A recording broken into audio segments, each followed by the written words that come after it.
যোৱাকালি ৰংঘৰত সাত বিহুৰ লগত সংগতি ৰাখি মুকলি বিহু পতা হৈছিলে আৰু তাতো আমাক বৰ অসম বসন্ত এনাজৰী নৃত্য দলটো নৃত্য পৰিৱেশন কৰিবৰ কাৰণে নিমন্ত্ৰণ দিছিলে।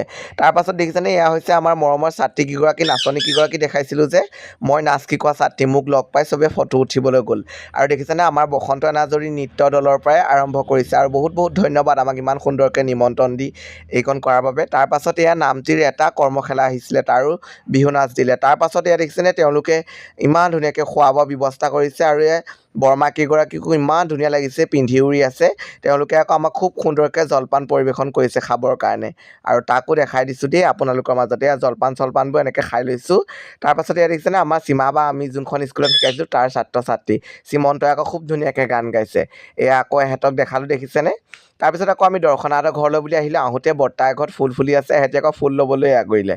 গৈ পাই মানসিক ক'লোঁ, মোৰ চুলিকেইডাল গুঠি দি দিয়াচোন, আজিকালি ল'ৰাই গুঠি লোৱা ডিজাইন